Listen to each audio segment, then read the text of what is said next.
यो कतिवटा लाइन छ यहाँ यो एयरपोर्टतिर जाने बाटोतिर। हाम्रो मुकेश भाइलाई पर्खेर बसेको छ यहाँ तल र तल पनि साथी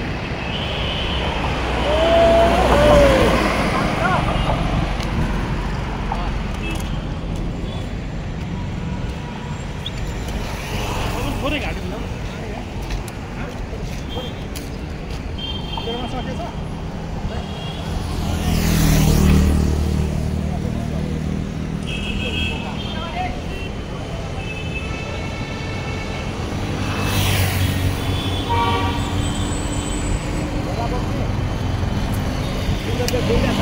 भारीमा भयो त के भन्नु घाँटी